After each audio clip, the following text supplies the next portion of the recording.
PIX experience, any recommendation to switch operators in determining the best settlement frequency?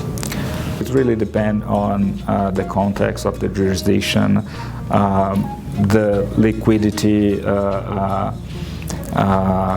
management that is better for that particular jurisdiction, the liquidity mechanism or the liquidity provisions that the PSPs can have.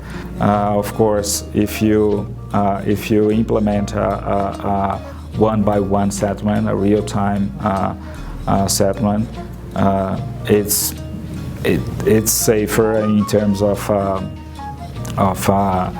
having all the transactions settled immediately, but then it requires a lot of liquidity. But then if you don't do that, and if you settle maybe in specific times, in hours or in days, then you might want to worry about credit risks and so on. What's the settlement then in PIX? In PIX is one-by-one real-time settlement.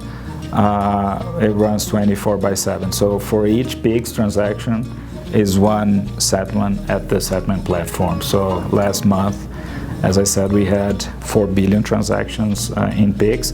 That means that we had 4 billion transactions settled in the settlement platform, one by one. Okay.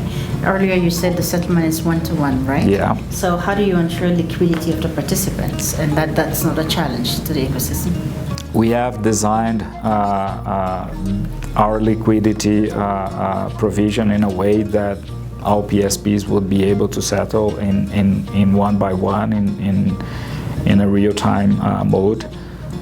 So for those institutions that have access to the intraday liquidity, they just get the intraday liquidity with no cost and so on, to have enough liquidity to settle the transactions of their clients.